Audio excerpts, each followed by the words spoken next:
Bharti, welcome to dream maths. So stats के अंदर हम चैप्टर कर रहे हैं hypothesis testing. Super easy chapter. आज इसमें कौन सा टॉपिक करने वाले हैं? Yates correction. काई-स्क्वायर टेस्ट के अंदर येट्स करेक्शंस के बारे में हम पढ़ने वाले हैं। अभी डिटेल में जाएंगे। ये इस चैप्टर का 18th पार्ट है। 1 to 17 पार्ट्स का लिंक, प्लेलिस्ट का लिंक डिस्क्रिप्शन में है। आप इजीली जाके चैप्टर कवर कर सकते हो। अगर सारे पार्ट सीरियल ऑर्डर में देख रहे हो ना, आपको सुपर इजी लगने वाला है चैप्टर। स्टार्ट करते हैं। ये येट्स करेक्शन कहां से आ गया? हमारा तो काई-स्क्वायर टेस्ट का टॉपिक हो गया था कंप्लीट। काई-स्क्वायर टेस्ट के अंदर 3 टॉपिक्स किए। एक पॉपुलेशन वेरिएंस वाला किया था, गुडनेस ऑफ फिट वाला ये भी किया, एंड इंडिपेंडेंस ऑफ एट्रीब्यूट्स, ये 3 टॉपिक्स किए थे। बिल्कुल सही। जब हम ये कर रहे थे काई-स्क्वायर टेस्ट, बीच में हमने एक बार डिस्कस किया था कि इसके अंदर एक कंडीशन होती है कि फ्रीक्वेंसी 5 से कम नहीं होनी चाहिए। कहा था हमने, यहाँ पे क्वेश्चन भी किया था। गुडनेस ऑफ फिट के अंदर हमने क्वेश्चन किया था, जहां फ्रीक्वेंसी 5 से कम थी, हमने फ्रीक्वेंसी को ऐड करके तब हमने उसे 5 से बड़ी फ्रीक्वेंसी बनाई थी। आपको याद है? तब हमने वहां पे पॉइजन डिस्ट्रीब्यूशन का क्वेश्चन भी कर रहे थे। वहां पे पूरा एक काउंट कर रहे थे 3 वैल्यूज को ऐड करके।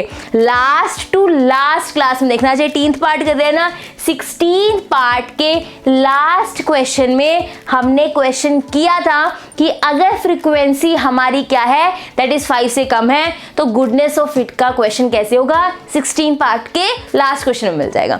लेकिन अगर फ्रीक्वेंसी कम हो, that is in case of independence of attributes, तो क्वेश्चन कैसे डील करना है वो हम आज की क्लास में सीख रहे होंगे। अगर हमारी फ्रीक्वेंसी 5 से कम होती है इंडिपेंडेंस ऑफ एट्रीब्यूट्स के केस में, तो पहले हम क्या करते हैं? येट्स करेक्शन करते हैं। क्या करते हैं? Yates correction. तो ये किसके लिए है? ये इंडिपेंडेंस के केस में, इंडिपेंडेंस ऑफ एट्रीब्यूट्स के केस में ये येट्स करेक्शन लगती है। बहुत ध्यान से समझना, कब लगती है येट्स करेक्शन? जब फ्रीक्वेंसी क्या हो? लेस देन 5 हो। एंड तीसरी कंडीशन ध्यान से समझना, येट्स करेक्शन कब लगेगी? अगर हमारे पास इंडिपेंडेंस ऑफ एट्रीब्यूट्स का क्वेश्चन है। नंबर 2, फ्रीक्वेंसी 5 से कम है। एंड नंबर 3, रो भी हमारे पास 2 होनी चाहिए उस क्वेश्चन में, और कॉलम भी 2 होने चाहिए। अगर ये 3 कंडीशंस होती हैं तो येट्स करेक्शन लगता है। आई एम रिपीटिंग, सबसे पहले वो इंडिपेंडेंस ऑफ एट्रीब्यूट्स का क्वेश्चन होना चाहिए। बिल्कुल सही। फिर फ्रीक्वेंसीज चेक करो, क्या कोई 5 से कम तो नहीं है? अगर 5 से कम है तो येट्स करेक्शन के चांसेस बनते हैं। ये 2 कंडीशन तो चेक होगी। थर्ड भी चेक करनी है कि जो आपके पास टेबल है उसमें रोज भी 2 होनी चाहिए, कॉलम भी 2 होने चाहिए, तभी येट्स करेक्शन लगती है। इसको येट्स करेक्शन 2 क्रॉस 2 भी बोला जाता है, क्योंकि ये सिर्फ वही लगता है इंडिपेंडेंस ऑफ एट्रीब्यूट्स के क्वेश्चन में जब नंबर ऑफ रोज भी 2 हो और नंबर ऑफ कॉलम्स भी। ये 3 कंडीशन समझ आई? ये 3 कंडीशन एक साथ मिलेंगी, वहां हम येट्स करेक्शन लगा रहे होंगे। ये 3 कंडीशन बार बार पढ़ेंगे। हमारे पास टोटल 2 क्वेश्चन है। By the end of the class हमें सब माइंड में बैठ जाएगा कि कैसे क्वेश्चन चेक करना है, स्टेटमेंट से कैसे पता लगता है, और सॉल्यूशन कैसे निकालना है। स्टार्ट करते हैं। नंबर 1, क्वेश्चन नंबर 1 की बात करते हैं। दैट इज क्या है? The result of a certain survey of 15 ordinary shops of small sizes given below। हमने क्या सर्वे कंसीडर किया? 50 ऑर्डिनरी शॉप्स का। बिल्कुल सही है। आगे देखो, can it be said that shops run by women are relatively more in villages than in towns। उन्होंने ये डाटा दिया। अभी डाटा देखते हैं और वो कह रहे हैं, डाटा देख के क्या आपको लगता है कि जो वुमेन है, जो शॉप्स रन कर रही हैं, वो विलेज में ज्यादा है as compare to city. Shops run by women की जो लेडीज शॉप चला रही है वो विलेज में ज्यादा है एज कंपेयर टू टाउन। वो हमें ये चेक करने को बोल रहा है। मतलब क्या है उसका कहने का? कि शॉप्स रन बाय विमेन किससे रिलेटेड है? टाउन या फिर विलेज से। टाउन है तो वहां पे कम वुमेन होंगी जो शॉप रन कर रही हैं, विलेज है तो वहां पे ज्यादा वुमेन होंगी जो शॉप रन कर रही है। तो वो रिलेशन ढूंढ रहा है shops run by women and town and village का। इसका मतलब ये इंडिपेंडेंस ऑफ एट्रीब्यूट्स का क्वेश्चन है। तो पहले तो इंडिपेंडेंस ऑफ एट्रीब्यूट्स का क्वेश्चन है, ये हमें पता लग गया।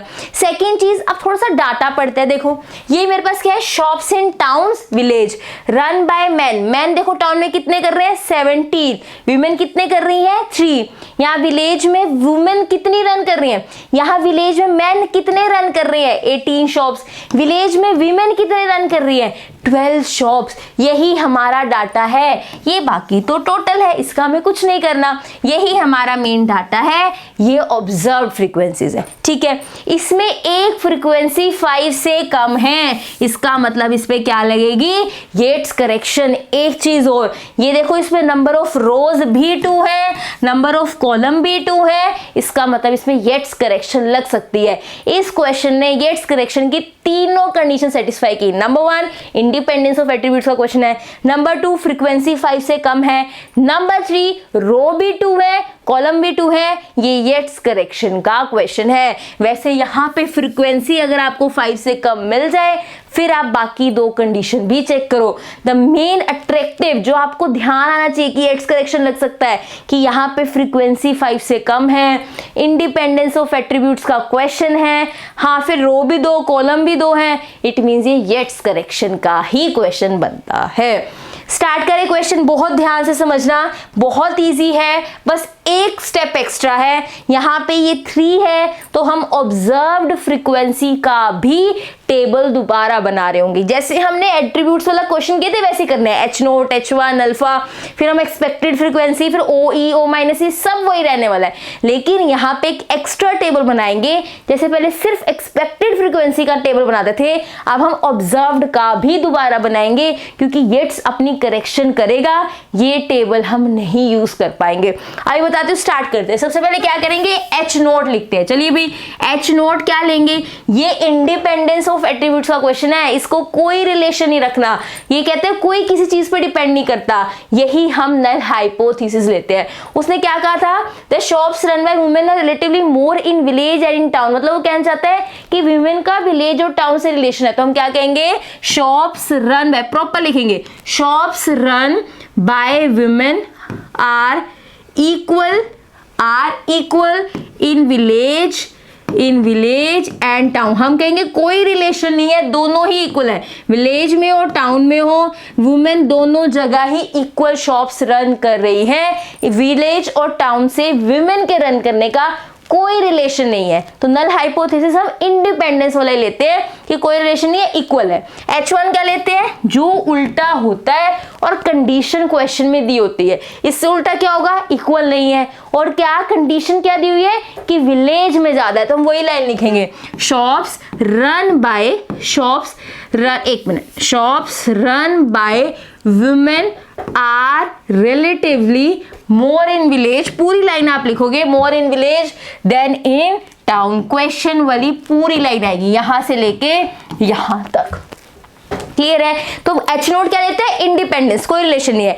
H1 में रिलेशन दिखाते हैं, और वही रिलेशन जो क्वेश्चन में दिया होता है। इसमें क्या लिखा था, इक्वल है, इसमें क्या लिखेंगे, इक्वल नहीं है, तो कहां ज्यादा है, जहां क्वेश्चन में लिखा हुआ है कि विलेज में ज्यादा है। अल्फा नहीं दिया हुआ, अल्फा क्या लेंगे, 0.05। उसके बाद कैलकुलेशन स्टार्ट करते हैं, काय स्क्वायर का फॉर्मूला समीशन O-E का होल स्क्वायर बाय E आने वाला है।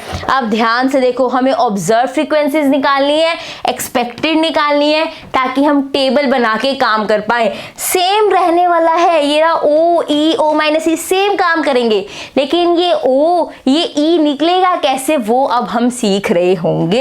तो आपने फॉर्मूला लिख दिया, अब हम ऑब्जर्व फ्रीक्वेंसीज और एक्सपेक्टेड फ्रीक्वेंसीज निकालेंगे, ताकि टेबल बना के हम अपना काय स्क्वायर निकाल पाए। ठीक है, सबसे पहले किसकी बात करते हैं, किसकी बात करेंगे, सबसे पहले ऑब्जर्व फ्रीक्वेंसीज की। सबसे पहले किसकी बात करेंगे, ऑब्जर्व्ड फ्रीक्वेंसीज की। बहुत सिंपल है, ध्यान से देखो, ऑब्जर्व फ्रीक्वेंसीज बनानी है येट्स करेक्शन के अकॉर्डिंग। आप सबसे पहले टोटल वही नोट कर लो, टोटल में कोई चेंज नहीं आएगा, दैट इज 35, क्या लिखा है 15, नीचे क्या लिखा है 50, यहाँ क्या लिखा है 30, और यहाँ क्या लिखा है 20। हम ये सब नोट नहीं कर रहे, ये सब नोट हम नहीं कर रहे, हमने सिर्फ वैल्यूज उठा ली, यहाँ पे टोटल वाली हमने वैल्यूज उठा ली। ठीक है, देखो सारी टोटल उठाई। पहले ऑब्जर्व फ्रीक्वेंसी कितनी थी, 1 2 3 4, अब भी ऑब्जर्व फ्रीक्वेंसी कितनी रहेगी, 1 2 3 4, बिल्कुल। अब ध्यान से देखो कैसे काम करना है। येट्स क्या कहता है कि जो आपकी 5 से कम है उसमें आप 0.5 से बढ़ा दीजिए। ये 3 है, इसमें 0.5 बढ़ा दो, मतलब इसको 3.5 कर दो। मेरी बात बहुत ध्यान से समझो, अभी वहां नोट डाउन करेंगे, पहले यहां समझ लो। वो क्या कहते हैं कि जो आपकी 5 से कम है उसमें 0.5 बढ़ा दो, मतलब इसमें 0.5 मेरा प्लस हुआ है, राइट।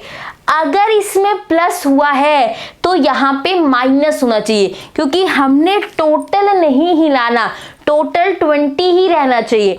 ये तब बैलेंस होगा अगर इधर 0.5 ऐड हुआ है तो इधर 0.5 माइनस होना चाहिए। मैंने ये प्लस इसलिए लिखा, आपको याद रहे, हमने प्लस करके, मतलब हमने यहाँ पे 0.5 बढ़ाया है तभी 3.5 बना है, तो यहाँ पे हमने 0.5 प्लस किया, इसलिए मैंने यहाँ प्लस लिखा है। अगर यहाँ प्लस हुआ तो ऊपर क्या होगा, माइनस, तो यहाँ ऊपर वैल्यू कितनी बन जाएगी, 16.5। ये कैसे बनी है, ये माइनस से बनी है। ये येट्स करेक्शन बता रही हूं कैसे करनी है। जो 5 से कम है उसमें 0.5 बढ़ाना है, उसके ऊपर वाले में अगर इसमें प्लस हुआ है 0.5 तो इसमें क्या होगा, माइनस, ताकि सम 20 ही रहे। देखो आप 16.5 प्लस 3.5 करो, सम 20 ही आएगा। इस टोटल को फर्क ना पड़े, इसलिए एक में 0.5 ऐड किया, एक में क्या किया, सब्ट्रैक्ट।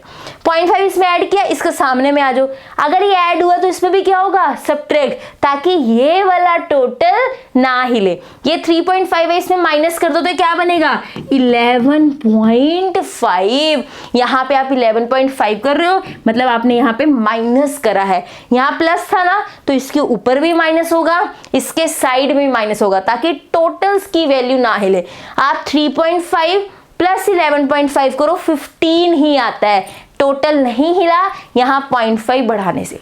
ये वैल्यू बची, यहाँ माइनस हुआ है तो यहाँ प्लस होगा। देखो इसके यहाँ माइनस हुआ है तो यहाँ क्या होगा, प्लस। जो आसपास हो रहा है उसमें उल्टा होता है, इसके आसपास माइनस हो रहा है, ये माइनस हो रहा है तो यहाँ प्लस होगा, तो यहाँ वैल्यू क्या बनेगी, 18.5। ये वाला नहीं देखना इसका आसपास, इसके नीचे इसके साइड में देखना है, यहाँ भी माइनस होता है, यहाँ भी माइनस, तो यहाँ क्या होगा, प्लस। आप 16.5 प्लस 18.5 करके देख लो, 35 ही बन रहा है। इससे कोई टोटल पे फर्क नहीं आ रहा, इसलिए अगर इसमें प्लस हुआ है 0.5, इसमें माइनस होगा, इसमें प्लस हो रहा है तो इसमें क्या होगा, माइनस होगा। येट्स करेक्शन में फ्रीक्वेंसीज को ऐड नहीं किया जाता, 0.5 से बढ़ाया जाता है, कम किया जाता है। 0.5 से बढ़ाने के बाद भी ये कोई 5 से बड़ी नहीं हुई, बट येट्स के अकॉर्डिंग ये एक करेक्शन है जिससे हमारा आंसर ठीक आ रहा होगा। 0.5 ऐड करने पर जरूरी नहीं है वो 5 से बड़ी हो जाएगी, बट अगर 5 से छोटी फ्रीक्वेंसी है तो आपको 0.5 ऐड करना है ताकि हमारा आंसर ठीक आए। ये येट्स की करेक्शन है। क्लियर है, क्या क्या बन गया हमारे पास, देखो ये यहाँ पे वैल्यूज नोट करते हैं। क्या है वैल्यूज, एक मिनट, क्या है वैल्यूज, देखो 16.5, यहाँ पे 18.5, 3.5 और यहाँ पे वैल्यू कितनी आई है, दैट इज 11.5। ये हमारा ऑब्जर्व फ्रीक्वेंसी का टेबल बन गया। या नोट कर लेना, जो रब हो गया 20 एंड दैट इज 30।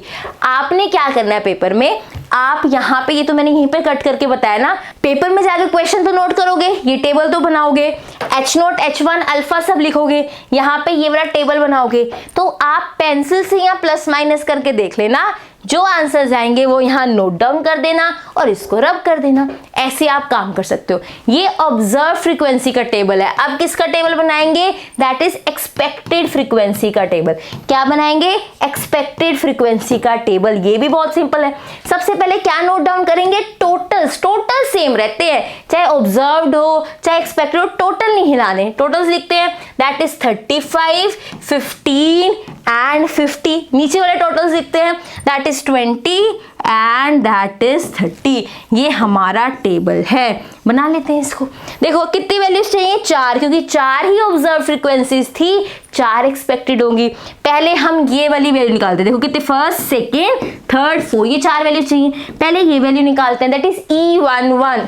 हमें पता है, फॉर्मूला है, क्या होता है, रो का टोटल कितना है, 35, कॉलम का दैट इज 20, कंप्लीट वाला टोटल दैट इज 50। यहाँ पे इसको सॉल्व करेंगे, यहाँ आंसर आ रहा होगा 14। आप सिंपली कैलकुलेट कर सकते हो। ये 14 है, सम कितना है 20, तो ये पक्का 6 रहा होगा। ये 14 है, यहाँ कितना आ रहा है 35, 35 में से 14 गए, दैट विल बी आ जाएगा 21, 21 नीचे बनाना है 30, 21 और यहाँ कितना ऐड करेंगे, दैट इज 9, तो यहाँ वैल्यू कितनी आ जाएगी 9। बहुत सिंपल है, ये वैल्यू मिली थी, टोटल 20 है, यहाँ 6 रहा होगा। ये वैल्यू मिली, टोटल कितना बन रहा है 35, आप 35 में से 14 माइनस कर दो, 21 ही बचेगा, यहाँ ये 21 आएगा। यहाँ ऐसा नंबर आता है जिन दोनों को ऐड करके 35 बने, 14 था, हमें 35 चाहिए था, आंसर 21 ही आएगा। नहीं समझ आ रहा तो आप 35 में से 14 माइनस करो, 21 लिख दो। यहाँ 6 है, यहाँ पे कितना चाहिए 15, यहाँ पे 9 ही आ रहा होगा। आप यहाँ से भी इसको 9 निकाल सकते थे या यहाँ से भी 9 निकाल सकते हैं, आपकी मर्जी है। आपको मैम 6 में क्या ऐड करें 15 है, आप यहाँ से भी 9 लिख सकते हो, या फिर 21 में क्या ऐड करो 30 है, यहाँ पे भी 9 लिख सकते हो। ये हमारी क्या है एक्सपेक्टेड फ्रीक्वेंसी, ये क्या है ऑब्जर्व फ्रीक्वेंसी। बस ये समझ आया। अब वैल्यूज नोट करनी है, 16.5, 18.5, ये क्या है 3 एंड 11.5, यही यहाँ लिखा हुआ है 16.5, 18.5, 3.5, 11.5। ये 4, 21, 6, 9, देखो ये भी यही लिखा है 4, 21, 6, 9, ऑर्डर सेम होना चाहिए। देखो फर्स्ट, सेकंड, थर्ड, फोर्थ, तो यहाँ पे भी फर्स्ट, सेकंड, थर्ड, फोर्थ, यही यहाँ लिखा हुआ है। ये ऑब्जर्व फ्रीक्वेंसी के टेबल से, ये एक्सपेक्टेड के टेबल से। हमें तो क्या चाहिए समीशन ओ माइनस ई का होल स्क्वायर, तो पहले ओ माइनस ई फिर ओ माइनस ई का होल स्क्वायर, ई से डिवाइड करना है, मैंने क्या किया ई से डिवाइड किया, सम कर दिया इसका, क्योंकि यहाँ समीशन है तो कॉलम ऐड होगा। आंसर कितना है 2.48। इसी कॉलम का आंसर ही हमें काई स्क्वायर दे देता है, क्यों, क्योंकि इसी का समीशन चाहिए, समीशन मतलब इसी कॉलम का आंसर, काई स्क्वायर कितना आ गया 2.48। आपने इसी ऑर्डर में काम करना है, H0, H1 alpha chi square का फॉर्मूला कि OE निकालना है, ये टेबल, फिर OE का टेबल शुरू करोगे, टेबल के बाद आपने दोबारा फॉर्मूला लिखना है, ये आंसर आ गया। क्योंकि काई स्क्वायर है तो डिग्री ऑफ फ्रीडम जरूर निकलेगी, R-1 इंटू C-1। ये कितना था, ये भी 2 थे, रोज भी 2, कॉलम भी 2, हमने देखा था, तभी तो ये करेक्शन लगी है। बिल्कुल, डिग्री ऑफ फ्रीडम कितने आई 1। अब काई स्क्वायर के लिए डिग्री ऑफ फ्रीडम 1 के लिए वैल्यू है 3.841। अब तो टिप्स पे हो गए क्योंकि सबसे ज्यादा यही यूज हुई है। 3.841, ये वैल्यू कितनी है 2.48। Since calculated value is less than the table value, null hypothesis accepted. Null hypothesis क्या ली थी कि कोई रिलेशन नहीं है, that is shops run by women in village and towns are equal. आप यहाँ पे ये लिख रहे होगे, null hypothesis accepted, shops run by women are equal in number in villages and town. Last line आप जरूर लिखोगे।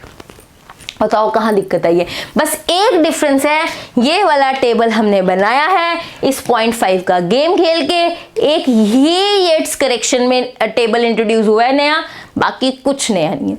नेक्स्ट क्वेश्चन पे चलते हैं, क्वेश्चन नंबर 2 पे 2 ही क्वेश्चन करने हैं, फटाफट से कंप्लीट करते हैं, येट्स करेक्शन का टॉपिक भी कंप्लीट हो जाएगा। क्या लिखा है, in an experiment on the immunization of goats from anthrax the following results were obtained. Results यहाँ पे है, क्या किया गया, वैक्सीन लगाएगी गोट्स को एंथ्रेक्स से बचाने के लिए। तो जिनको वैक्सीन लगी नॉट सर्वाइव, वैक्सीन लगने के बाद भी जो नहीं बची वो 2 है, वैक्सीन लगने के बाद जो बच गई दैट इज 10 है। यहाँ पे नेक्स्ट देखो, जिनको वैक्सीन लगी ही नहीं, नॉट सर्वाइव वो बचे ही नहीं, वो 6 हैं, और जो बच गए वो कितने हैं, दैट इज अगेन 6। क्या पूछा गया है, derive your influence on the efficiency of the vaccine. Vaccine effective है या नहीं है ये हमें चेक करना है। मतलब जो वो वैक्सीन लगा रहे हैं क्या उससे गोट के यहाँ पे सर्वाइव से रिलेशन है या नहीं है, उस वैक्सीन का सर्वाइवल के नंबर से क्या कोई रिलेशन है या नहीं है, वो ये चेक कराना चाहते हैं। मतलब ये इंडिपेंडेंस ऑफ एट्रीब्यूट्स का क्वेश्चन है, क्योंकि वो क्वालिटी चेक करना चाह रहे हैं किसकी, वैक्सीन की। इंडिपेंडेंस ऑफ एट्रीब्यूट्स का क्वेश्चन है, पता लग गया। फ्रीक्वेंसीज देखो यहाँ पे 5 से कम है, शायद ये येट्स करेक्शन का क्वेश्चन हो सकता है। फिर नंबर ऑफ रोज देखो, नंबर ऑफ कॉलम्स, ये टोटल है ये नहीं देखना, ये भी टोटल है ये नहीं देखना। Number of rose 2, number of columns भी कितने हैं 2, इट मींस ये क्या है, येट्स करेक्शन का ही क्वेश्चन है। तीनों चीजें हैं, इंडिपेंडेंस ऑफ एट्रीब्यूट्स, फ्रीक्वेंसी 5 से कम, 2 रोज 2 ही कॉलम, तो ये येट्स करेक्शन का ही क्वेश्चन है। करें स्टार्ट। एच नोट लिखते हैं पहले, फिर H1 लिखेंगे। एच नोट में क्या लिखेंगे कि कोई रिलेशन नहीं है वैक्सीन का to the number of survival, कितने बच रहे हैं उसका वैक्सीन से कोई रिलेशन नहीं है। हम कहेंगे एच नोट दैट इज क्या लेंगे, there is no association, there is no association किसके बीच में, बिटवीन द, दैट इज यही वर्डिंग लिखते हैं, that is inoculation of vaccine, inoculation with vaccine and number of survivals, and number of survivals, इनके बीच में कोई रिलेशन नहीं है, हम यही लिखने वाले हैं। क्लियर है। H1 क्या लेंगी, नहीं भाई रिलेशन है, रिलेशन का मतलब है कि वैक्सीन लगने से ठीक हो रहे हैं, इट मीन्स क्या लिखेंगे, that is immunization is effective. समझ आ रही है कि ये इफेक्टिव है, ये बचा रही है गोट्स को। समझ आ रही है बात, आगे चलते हैं। H नोट हो गया, H1 हो गया, अल्फा दे नहीं रखा मतलब कितना है 0.05। आप क्या लिखेंगे, फॉर्मूला कैलकुलेशन करनी है, that is summation O minus E का whole square by that is E. आप क्या करेंगे, येट्स करेक्शन है तो ऑब्जर्व फ्रीक्वेंसीज और किसका टेबल बनेगा, दैट इज एक्सपेक्टेड फ्रीक्वेंसी का। पहले किसका बनाएंगे, ऑब्जर्व्ड का बनाएंगे, पहले किसका टेबल बनाएंगे, दैट इज ऑब्जर्व का। टोटल नोट करो, दैट इज 12, 12, 24, नेक्स्ट क्या है 8, 16, यहाँ पे क्या लिखेंगे 8, 16। अब हम क्या बनाएंगे, अपना टेबल बनाएंगे, बिल्कुल। अब यहाँ पे पेंसिल से नहीं भी करना, देखो ध्यान से, ये 2 है, इसमें 0.5 बढ़ेगा तो ये क्या हो जाएगा 2.5, जो 5 से कम होता है उसमें 0.5 बढ़ता है, तो इसमें क्या हुआ 0.5 बढ़ा 2.5, इसमें प्लस हुआ तो इसमें क्या होगा माइनस, तो ये वैल्यू कितनी हो जाएगी 5.5, 6 में से माइनस होगा 0.5, ये क्या बनेगा 5.5, ये प्लस हुआ इसके सामने वाले में क्या होगा माइनस, 10 में से 0.5 माइनस होगा क्या बचेगा 9.5, इसके यहाँ भी माइनस यहाँ भी माइनस, इसमें क्या होगा प्लस, ये क्या बन जाएगा 6.5, जो 5 से कम है उसमें 0.5 बढ़ेगा, बाकी उसके अकॉर्डिंग काम करेंगे। इसमें प्लस है तो इसके नीचे भी माइनस, साइड में भी माइनस, ये वाली वैल्यू बची, यहाँ भी माइनस हो रहा है, यहाँ भी माइनस होगा, यहाँ क्या होगा प्लस। देखो टोटल्स नहीं हिलाए, 2.5 प्लस 5.5 8 ही बनेगा, 2.5 प्लस 9.5 12 होगा। किसी का भी टोटल चेक कर लो, टोटल वही है, क्वेश्चन वाले अभी भी वही है, ये चेंज नहीं होते, हमें अंदर की वैल्यूज चेंज करनी होती है। वैल्यूज चेंज करके आप चेक कर सकते हो कि किसी का भी टोटल चेंज नहीं होना चाहिए। ये ऑब्जर्व फ्रीक्वेंसी टेबल आप क्या बनाएंगे, that is expected frequency table. आप क्या करोगे, सारे सेम टोटल पहले नोट कर लो, दैट इज 12, 12, यहाँ पे क्या होगा 24, यहाँ पे क्या आएगा 16, यहाँ पे क्या आएगा 8। आप पहले यहाँ पे वैल्यू निकाल लो, हमारे पास 4 ऑब्जर्व थी, देखो 1 2 3 4, हमारे पास 4 ही क्या रहेंगी, दैट इज एक्सपेक्टेड। एक हम फॉर्मूला से निकालते हैं, E11 क्या आएगा 12 इंटू 8 अपॉन 24, 12 ये वाला टोटल, यहाँ वाला टोटल और ये कंप्लीट वाला टोटल जो कॉर्नर में होता है, 12 2 दा 2 4 दा, यहाँ वैल्यू कितनी बन गई, दैट इज 4, वैल्यू कितनी बन गई यहाँ पे 4। अब यहाँ वाला देखो ध्यान से देखना, अब ये 4 पता लग गया तो यहाँ पे अगर 8 बनाना है तो ये भी क्या होना पड़ेगा, इसको भी 4 होना पड़ेगा। यहाँ 4 पता लग गया, ये 12 है तो इसको क्या होना पड़ेगा 8 होना पड़ेगा, तभी 12 बनेगा ना। यहाँ 4 है, सम 8 है, यहाँ पे 8 आएगा तभी टोटल 12 बनेगा।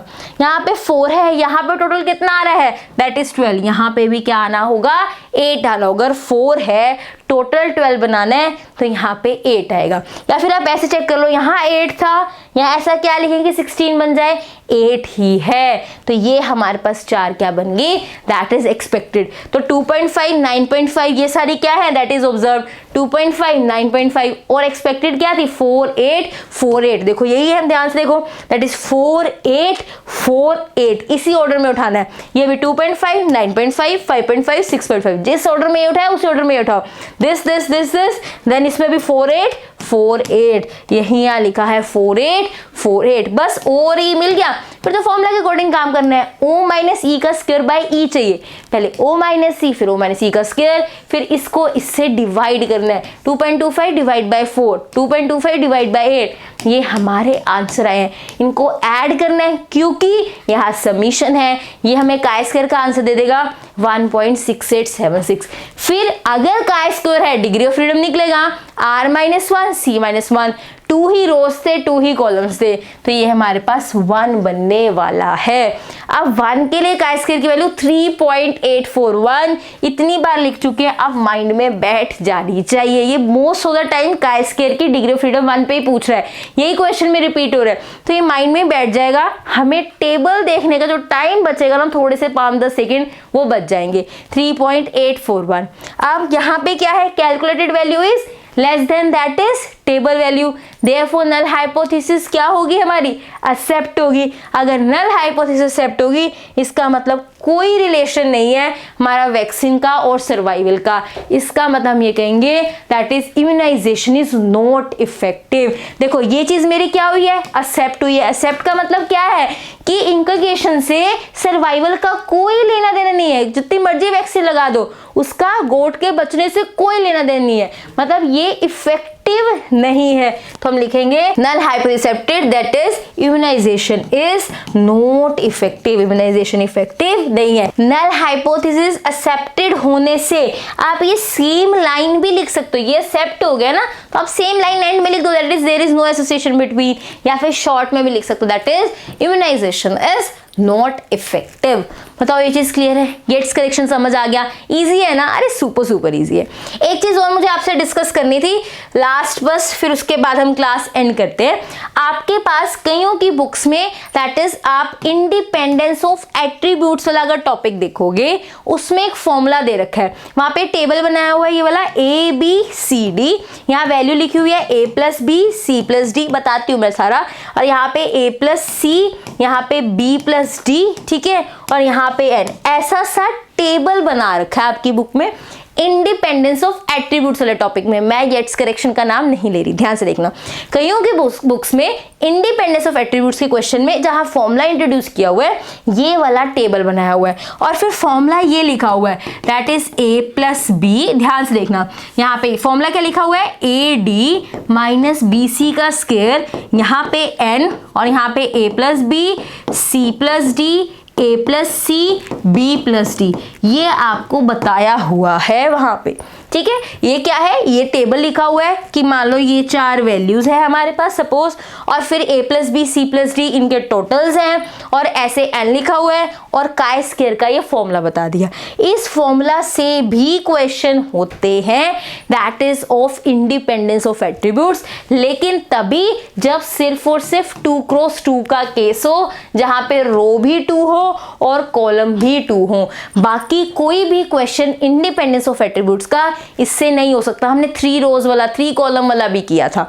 तो अगर आपको, मैं येट्स करेक्शन की नहीं, मैं इंडिपेंडेंस ऑफ एट्रीब्यूट्स वाले टॉपिक की बात करूं जो लास्ट क्लास में किया है, वहां हमने यही फॉर्मूला यूज किया ना, that is O minus E का होल स्क्वायर अपॉन E, यही फॉर्मूला यूज किया ना, ये फॉर्मूला सही है। लेकिन कईयों की बुक्स में ऐसा टेबल बना के ये फॉर्मूला इंट्रोड्यूस किया हुआ है।